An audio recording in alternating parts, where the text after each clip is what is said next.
Hey guys, this is George and welcome back to George Basic Script and Finance. In this video tutorial, I will teach you how to delete purchase history in App Store. So first of all, let's open the App Store. Then we need to click our name in the top right.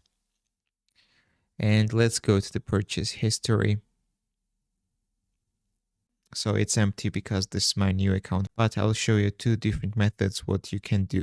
First of all, you need to click change filters in the bottom and you need to click cost, and right here you can change paid to free and uncheck the paid ones.